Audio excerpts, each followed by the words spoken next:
Nous sommes aujourd'hui à la rencontre de Dauphin Télécom, un opérateur indépendant qui n'est pas seulement un acteur de connectivité, mais aussi et surtout un partenaire digital pour les entreprises martiniquaises. Bonjour Aude Pitavi, pouvez-vous vous présenter ainsi que Dauphin Télécom?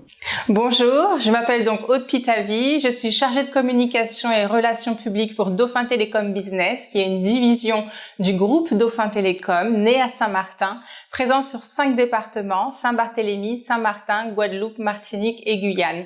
Notre spécialité est de pouvoir accompagner les entrepreneurs, les entreprises, les business dans leur évolution numérique, tout en leur apportant des offres sur mesure sur des besoins bien spécifiques. Alors, dans un contexte d'hyper-concurrence comme celui des télécoms en général, et aux Antilles en particulier, qu'est-ce qui caractérise Dauphin Télécom? Alors, Dauphin Télécom Business se singularise dans ce paysage hyper concurrentiel de la technologie aux Antilles-Guyane par de fortes valeurs. Donc, la première des valeurs, c'est l'adaptabilité.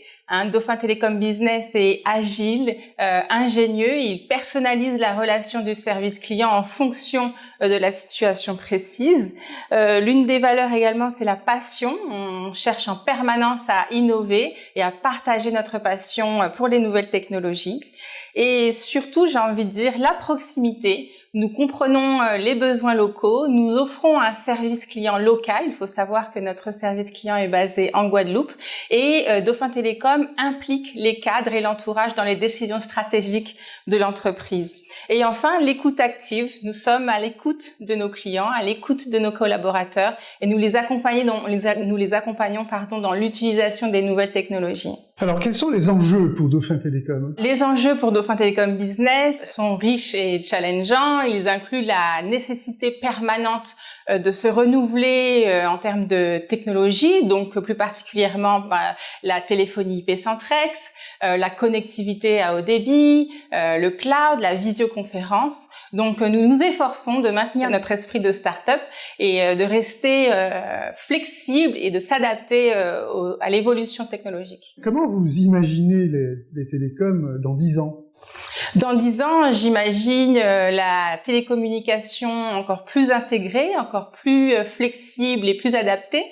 J'imagine une connectivité encore plus rapide et des clouds encore plus robustes. Quel conseil vous auriez à donner à un dirigeant ou à un futur dirigeant pour bien préparer son projet de télécommunication? Eh bien, le conseil que je peux donner à un dirigeant ou à un futur dirigeant, c'est de tout d'abord, à la création ou lors de l'établissement de ces objectifs, c'est de vraiment définir ses besoins. Plus ces besoins seront spécifiques pour son entreprise et plus, au moment de l'évolution numérique, eh bien, le partenaire qu'il aura choisi pourra l'accompagner au mieux. Merci Aude Pitavi. Merci beaucoup pour ce temps de parole. Merci pour cette belle mise en lumière. À bientôt.